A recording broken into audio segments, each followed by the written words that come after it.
Greetings, everyone, and welcome to the conversation series on mediation created with an aim and vision to promote awareness of mediation in the world around us and to talk about mediation from the perspective of a common person. We will be unmasking and venturing the light into the life and persona of a mediator this season too. We continue with a short legal disclaimer. The views expressed herein are the voluntary personal perspectives of the speaker and may or may not represent the views of the larger professional community they belong to. This conversation series aims to provide a general overview and awareness on the subject matter involved and may not be construed as a legal or professional advice in any manner whatsoever. This session is being recorded for wide circulation. Let me introduce the guest speaker for today's session. Advocate Veerash Srikison, Director of Fair Practice, a dispute resolution organization based in Johannesburg, South Africa. She is a graduate of the Arbitration Foundation of South Africa in alternate dispute resolution and is a lead trainer for fair practice and AXA. She's a Harvard trained mediator and a negotiator and an internationally accredited civil commercial mediator and a negotiator with and represents South Africa on the global scale with her endorsements of mediation advocacy. In addition to her mediation and negotiation qualifications, she is a current private law doctoral candidate at the University of Johannesburg. Veerash is a trustee of the organization Matla Abana, a voice against child abuse, and works closely with the SAPs in volunteering her time to assist where needed. A passion for giving people a voice to reduce emotional trauma in disputes has made her an invited keynote speaker at numerous conferences and events. So, welcome on board, Veerash. It's a pleasure to have you here with us and all those viewers who will be watching this. Welcome on board. Thank you very much.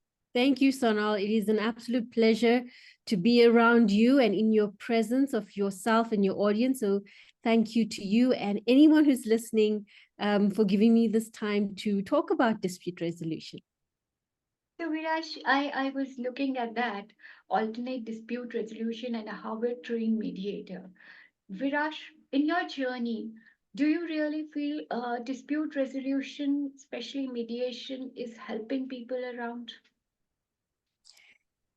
What I've noticed, and I'm going to try to stick to a short answer because we've been in mediation for so many years, and we see the ups and downs. We see when the Department of Justices change the court rules, and everybody wants to be trained and be a mediator, and they want to use that as a form of income earning.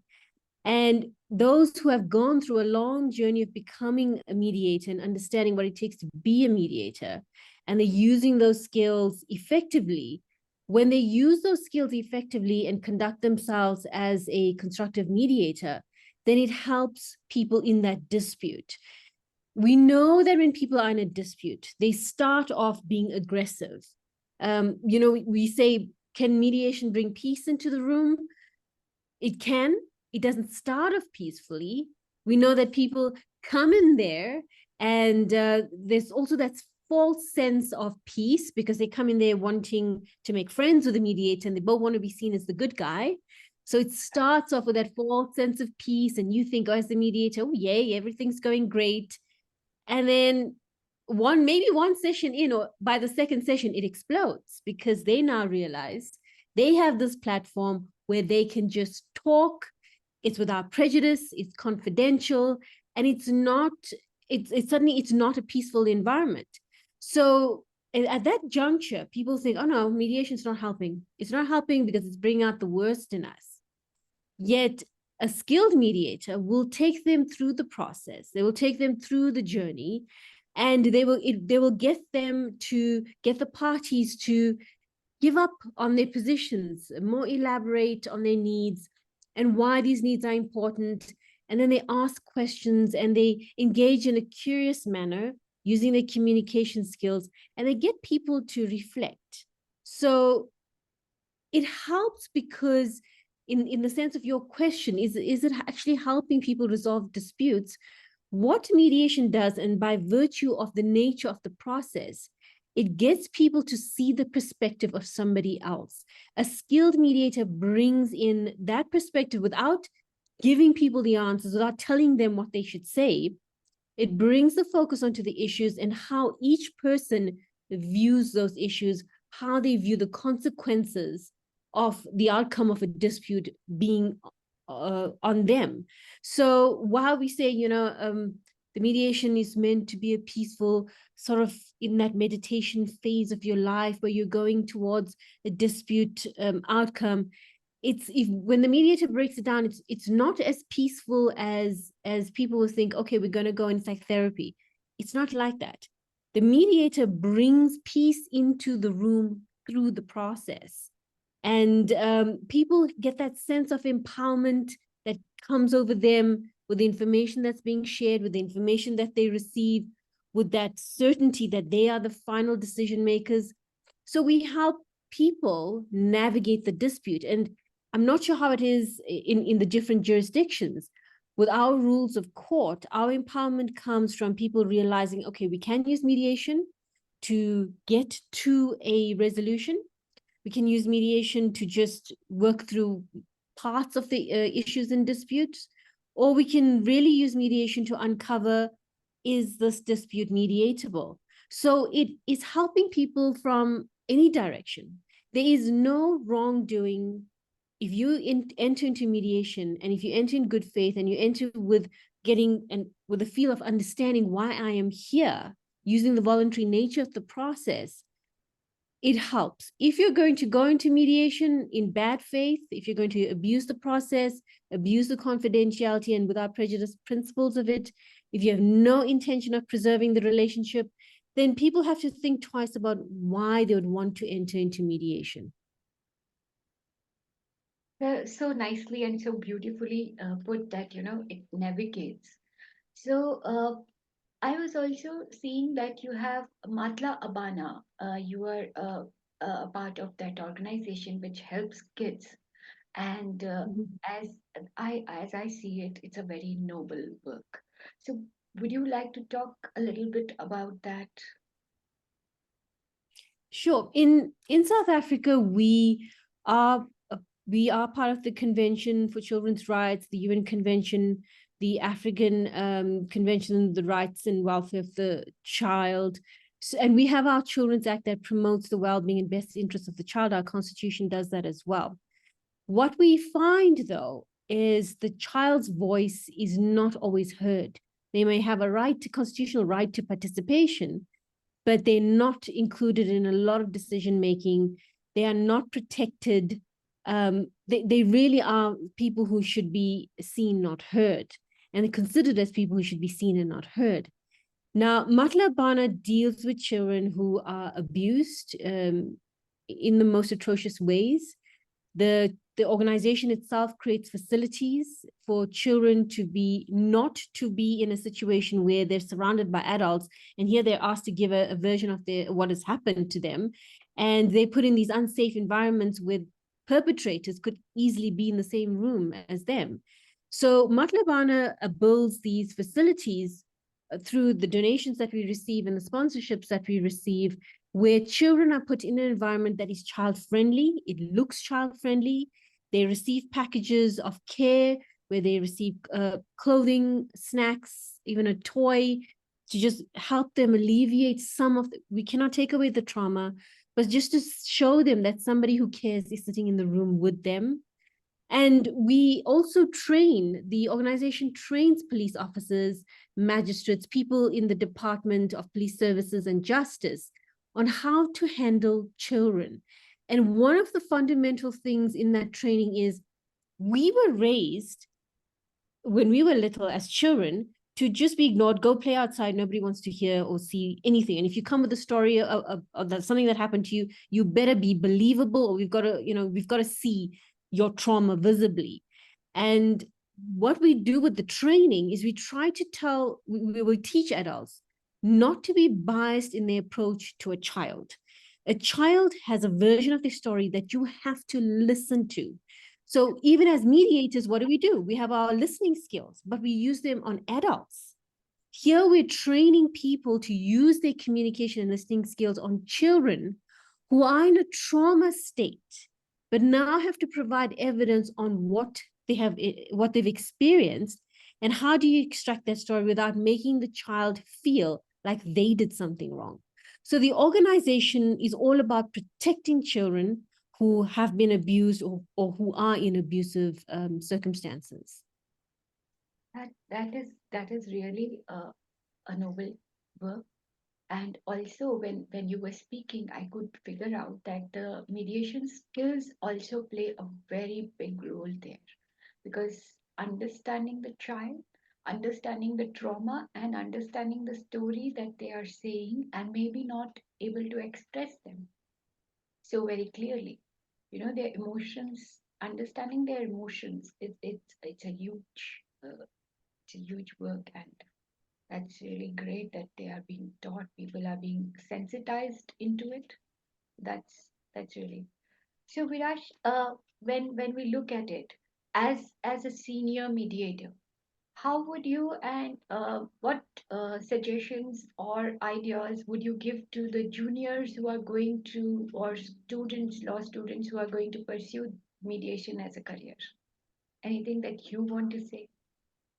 Well, I wish I could say it to you in a lecture that's a whole day based lecture, because I lectured this mediation skills to students, and I'm going to summarize, because I love talking, but I love when young people are interested in the profession of becoming a mediator. And why I say becoming a mediator, because you may have this thought in your mind, I'm a calm person. I can stand between my friends and I can navigate a conversation. And when I meet my students for the first time, I always say to them, so tell me about yourself. Tell me about you. What are your biases? What are your triggers? How well do you communicate? More importantly, how well do you listen? Or are you someone who just, you're not really paying attention to what that person's saying? You just want to reply with what your version of a story is or your experiences are.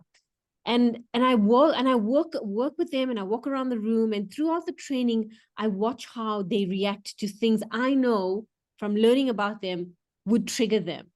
And I say to them, what's the most important thing about learning to become a mediator is learning about yourself, because yourself is your brand. And wherever you go, you are selling yourself as a competent mediator. It's the way you speak to people. It's the way you engage in conversations. Yes, as normal human beings, we are going to have our outbursts. We are going to be reactive. In circumstances, are you like that all the time? Are you someone who can switch into wearing a mediator's hat, depending on the circumstances? And I say to them, you can't just wake up and say, that's who I am. It takes extensive amount of training. You and I both know that's not all. It takes hard work. We are going through hours and hours and days of training. When someone says to you, you're going to do a minimum of 40 hours of training, you must embrace it. Don't complain about it. No, I don't want to do 40 hours. I can do this in 2 days. No, you can't. Because once, and and I don't know, please, I know many mediation agreements say once we start mediation training, we never stop. We go on and on and on, looking for advanced skills. and I say that. I said, you can speak and you can listen. Mediators can speak and they can listen, but they don't think they're the best at it. They keep developing their communication skills because they can see how important it is you could easily be distracted when you're listening. And a mediator, our power is that rephrasing and summarizing to acknowledge to someone that they've been heard, that we've heard their story. And if you're someone who needs to develop that trust and build that trust in people, you have to have extensive communication skills. And it doesn't come from saying, because I'm a human being, I've got ears and eyes, I can do this. So I say to my students, please take on more training. I also, and we were in South Africa, and much like in India and in jurisdictions where there's people of various cultures, I say to my students, please understand cultural differences. Yes. Just because you are who you are Yeah, just because who you are doesn't make you the same as the other person. They have different cultures, they have different values. Pay attention to the person in front of you. And you know, the saying is read the room. We are always reading the room as mediators. We always paying attention to what makes a person feels good, what makes a person feel uncomfortable. And it comes with experience, yes. It also comes with knowing yourself. And I actually had an interview with someone we're recruiting, and she says to me, I don't have that much experience in mediation. And I said to her, well, you've been through mediation training. You are specialist in what you do. You're actually quite good at what you do.